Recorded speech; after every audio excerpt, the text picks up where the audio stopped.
કૌભાંડની આશંકા સેવામાં આવી રહી છે।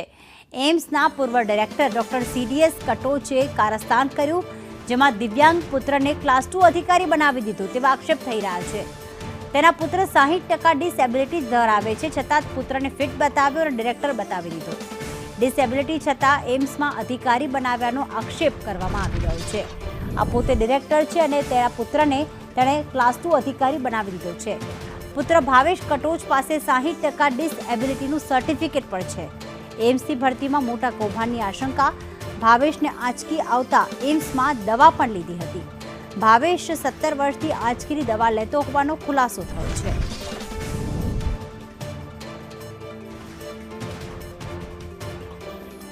તો એમ્સના જે પૂર્વ ડિરેક્ટર છે તેમણે પોતાના પુત્રને પોતે ડિસેબલ હોવા છતાં 60% તેમ છતાં ફિટ બતાવી અને ક્લાસ 2 અધિકારી બનાવી દીધો છે।